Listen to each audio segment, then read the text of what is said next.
rapaziada da Central do Enem, aqui que vos fala é o professor Buraslan.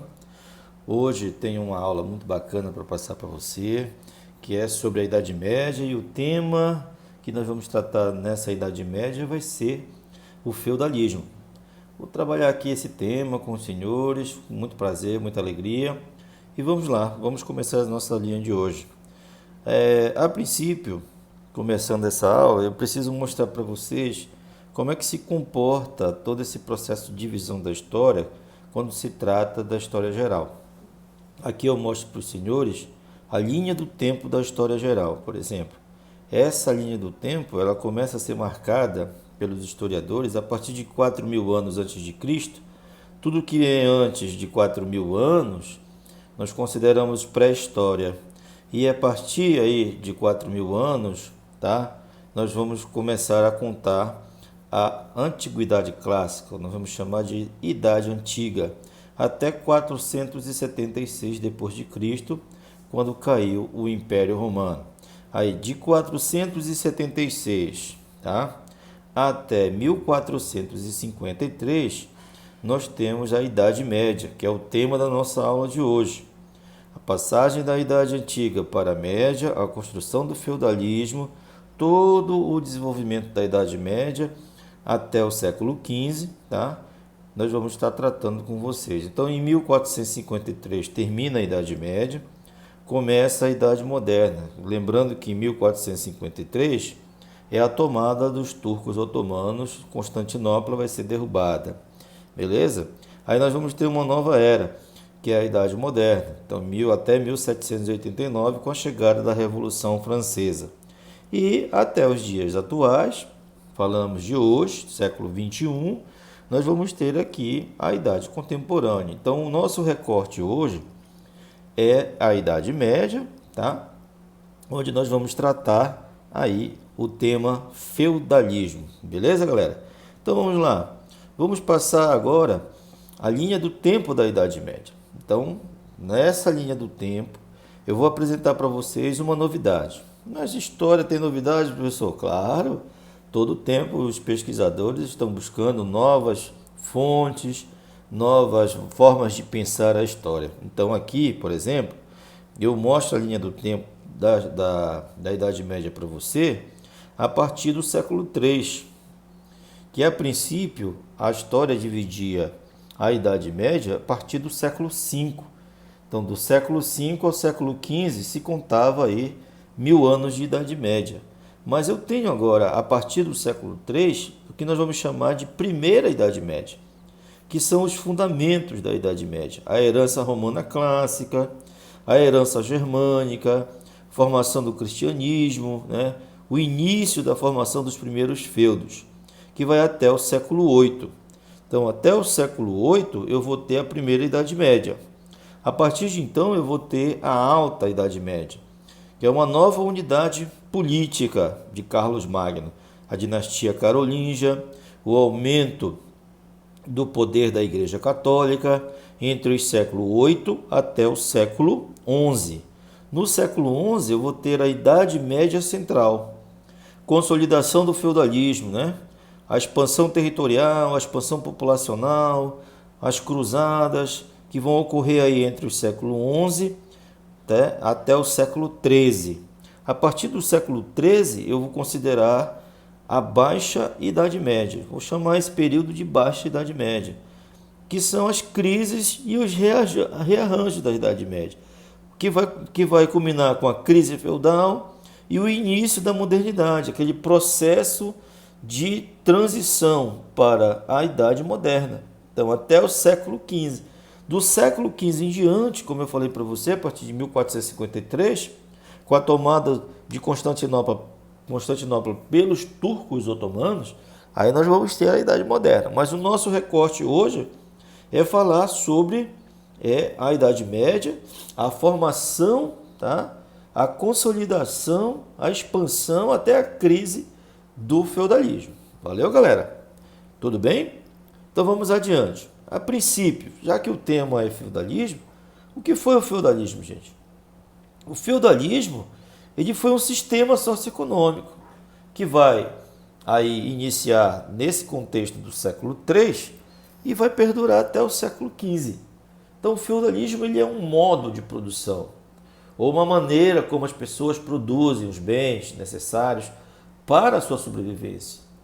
Então, ele vai ocorrer na Idade Média, né? Ele foi um sistema de organização social que estabelecia com as pessoas, como as pessoas se relacionavam entre si e o lugar onde cada uma delas ocupava na sociedade. Beleza? Então, o feudalismo ele foi um sistema socioeconômico considerado por muitos autores, historiadores, como um modo de produção também. Tá? Qual período ele surgiu, professor? Ele surgiu entre o século III, e foi até o século VIII, formação do feudalismo. Tem o início das primeiras invasões bárbaras. Do século VIII ao século XI, o apogeu desse feudalismo. Né? E do século XI até o século XV, nós podemos considerar a decadência desse sistema. Ok, rapaziada? Então esse foi o período em que perdurou o tão famoso feudalismo dentro da história medieval. Ok? E como, professor, se iniciou esse feudalismo? O feudalismo teve suas origens no final do século III, passagem do século III para o início do século IV. Ele se consolidou no século VIII, teve seu principal desenvolvimento no século X, XI, né? Sobreviveu até o final da Idade Média, no século XV. Pode-se afirmar, gente, que ele era um sistema típico da era medieval, né? E que com ela se iniciou a partir da queda do Império Romano, ali 473, 476, e se encerrou ali no final da Idade Média com a tomada de Constantinopla em 1453. Então, com a decadência do Império Romano, as invasões bárbaras, os nobres romanos começaram a se afastar das cidades, levando consigo camponeses, e esses, com medo de serem saqueados ou escravizados, acompanharam esses senhores. Ok, galera? Olha aí. Já na Idade Média, com vários povos bárbaros dominando a Europa medieval, foi possível unirem entre si esses descendentes dos nobres romanos, né, com os donos de pequenos agrupamentos de terras. Então nós vamos ter aí o início desse processo feudal dentro desse contexto aí da desintegração do Império Romano, que vai consolidar com muita gente fugindo dessa perseguição bárbara que vai obviamente ocorrer dentro desse contexto, beleza? Bem aqui como características desse feudalismo, características gerais do feudalismo, nós vamos ter aqui o poder descentralizado, uma economia baseada, né, na agricultura de subsistência, o trabalho servil, uma economia de relação de troca amonetária, sem a presença da moeda, né? Então o que predominava aí vai ser o escambo como troca de mercadorias, né? E vamos ter dentro desse contexto a formação dessa sociedade feudal. Sociedade feudal era composta, gente, de 3 estamentos. São considerados aí grupos sociais. Os nobres, que eram os guerreiros, belatores, né? O clero, religiosos, que eram os oratores, né? E os servos, a mão de obra, os laboratores. E o que determinava o status social era o nascimento. Então, eu vou levantar 2 questionamentos aqui em relação a essa sociedade,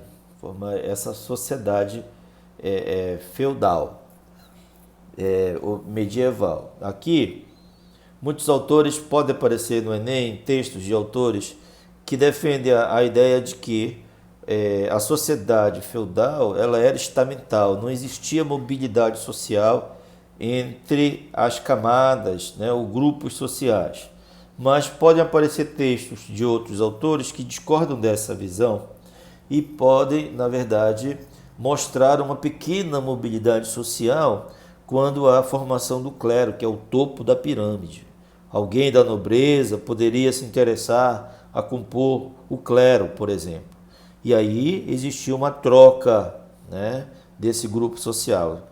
Ele pertenceria ao clero e aí existiria uma pequena mobilidade social dentro desse processo aí, dessa sociedade feudal. Beleza, galera? Ok? Agora, o feudo, ele era dividido em terras, né? Em três categorias, né? Então, aqui eu mostro para você a presença do manso senhorial, o manso servil e o manso comunal. Então, galera, esse manso, essas terras dentro do feudo que eram bem divididas, a princípio eu te falo sobre o manso senhorial. O manso senhorial era uma espécie de lote de terra, o maior lote que existia dentro dessas terras, que obviamente são as terras que pertencem ao senhor, por isso o nome, manso senhorial, tá beleza? E o manso servil seriam as vilas, né?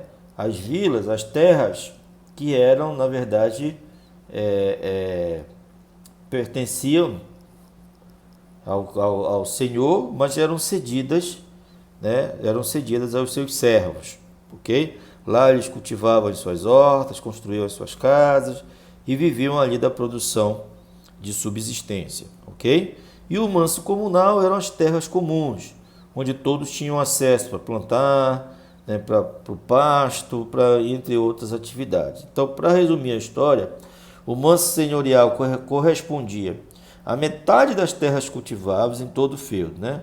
Os alimentos ali produzidos eram integralmente repassados ao dono das terras e o servo tinha a obrigação de dedicar entre 3 a 4 dias da semana ao cultivo desses terrenos. Então já eu mostro para você a formação econômica desse contexto e vou mostrar alguns impostos, entre eles o imposto que obrigava o servo a trabalhar de 3 a 4 dias, né, nesse manso senhorial para, obviamente, produzir para o senhor feudal.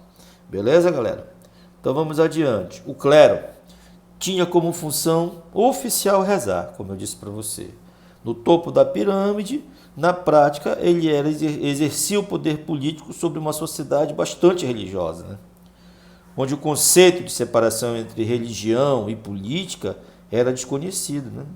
Mantinham a ordem da sociedade, evitando por meio de uma persuasão, criação de justificativas religiosas, revoltas, contratações camponesas, entre outros. Então, o clero ele é o topo dessa relação de poder. A nobreza, também chamada de senhores feudais, tinha como principal função a guerra. Além de exercer um considerável poder político sobre as demais classes, o rei feudal, vamos dizer assim, né, cedia terras a esses servos que juravam uma espécie de aliança militar. Vai nascer aqui dentro desse contexto uma aliança entre nobres chamada de suzerania e vassalagem, que daqui a pouco eu mostro para você o que é. Os servos, por exemplo, que continuavam, na verdade, sendo a maior parte da população camponesa, eles estavam presos a terras.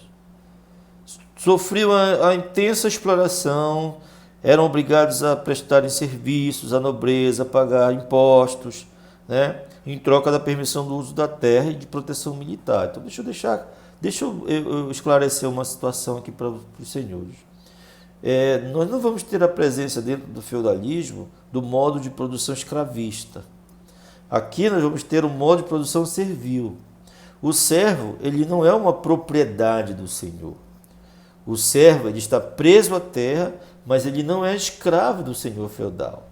As relações aqui são de semi-liberdade, tá? No entanto, ele não tem, vamos dizer assim, como ser comprado, vendido, trocado, como ele fosse a propriedade. Quem é a propriedade é a terra, e essa propriedade pertence ao senhor feudal. Então, para usar a terra, essa pessoa que se chama servo, ela se submete a uma série de tributos e impostos para poder, obviamente, garantir, além do seu sustento, tá? Garantir a riqueza dos senhores feudais. Beleza, galera?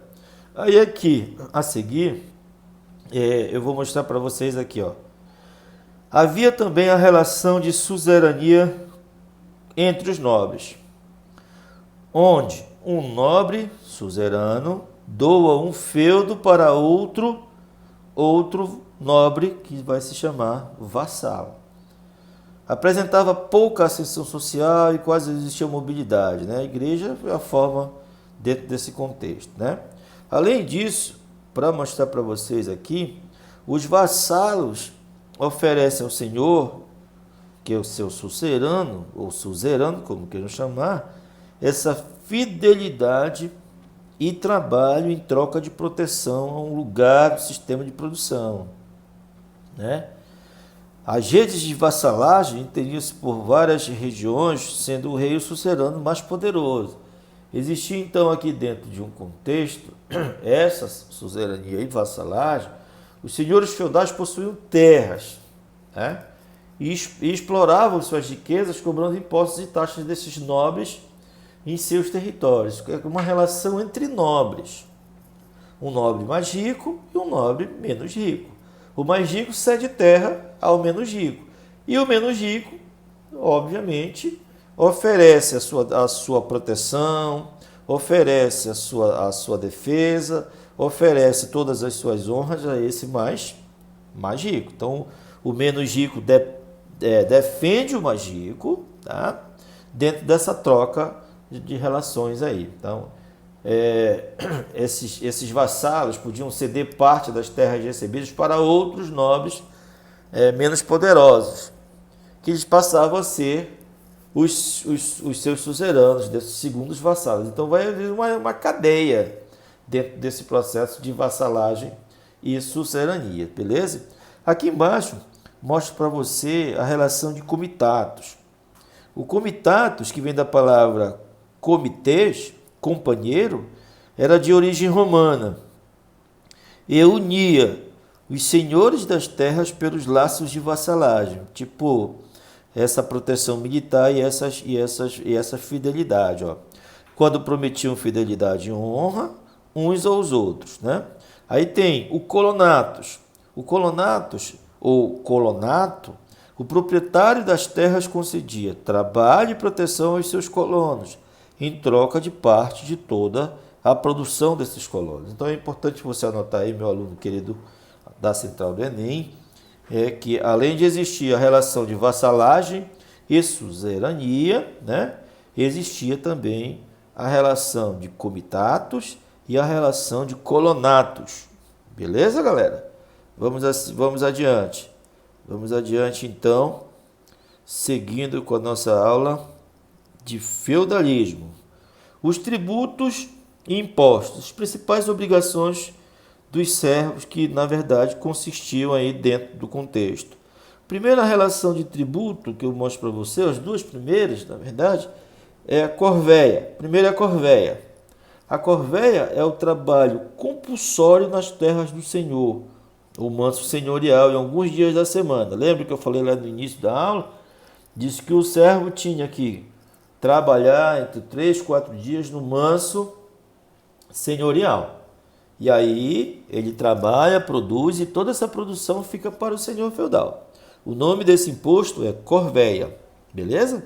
Agora, o que foi a talha? A talha é parte da produção do servo, deveria ser entregue ao nobre. Geralmente 1/3 de toda essa produção. Espera aí, galera. Além do servo ter que trabalhar de 3 a 4 dias lá no manso senhorial, ele ainda tem que entregar parte da sua própria produção para o senhor feudal. Então imagina o que foi esse sistema de exploração dentro do feudalismo. A banalidade, tributo cobrado pelo uso de instrumentos ou bens do feudo, como o moinho, o forno, o celeiro, as pontes. Tudo isso o servo pagava para o senhor feudal. Caso ele não tivesse isso, que era muito mais caro ter, né, ele usava no manso senhorial e acabava pagando esse imposto chamado de banalidade. Além disso, se pagava a captação, o imposto pago por cada membro da família, que é o imposto conhecido como imposto por cabeça, tá? Além da captação, o tostão de Pedro ou o dízimo, né? 10% da produção do servo era pago à igreja, né? Utilizado para a manutenção da capela local. Então o servo produzia, 10% ele pagava como dízimo ou tostão de Pedro para a dona igreja, beleza? O censo, que era o tributo que os vilões, pessoas livres da vila, deviam pagar em dinheiro para a nobreza. Na verdade, quando existia essa relação aí, onde o feudo pudesse cunhar a sua própria moeda e tinha entre os senhores e os servos essa relação monetária. Porque o que era comum, como eu disse no início da aula, é que essa economia era baseada na troca.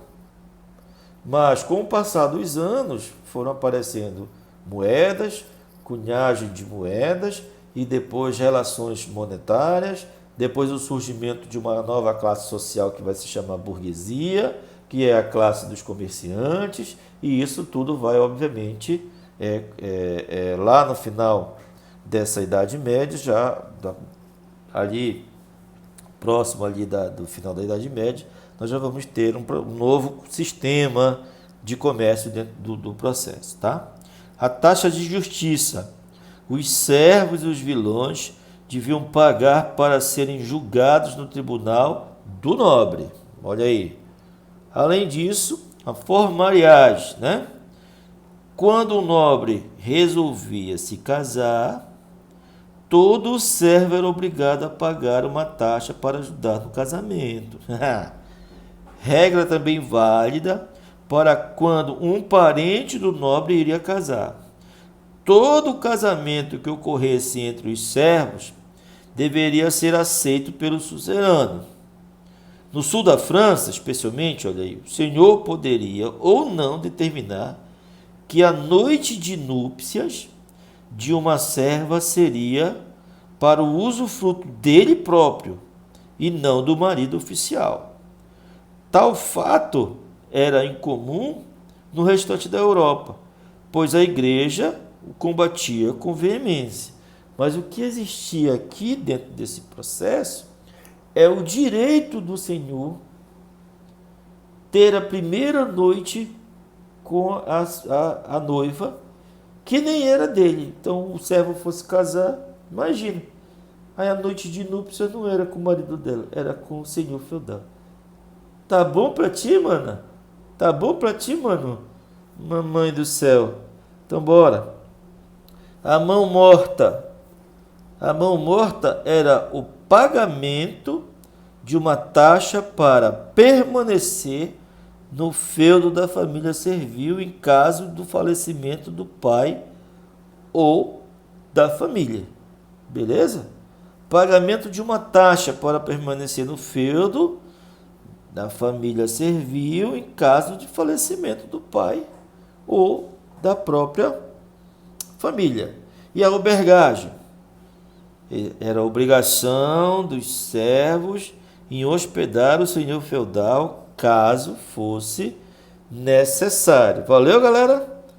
Tudo beleza? Então, fico por aqui.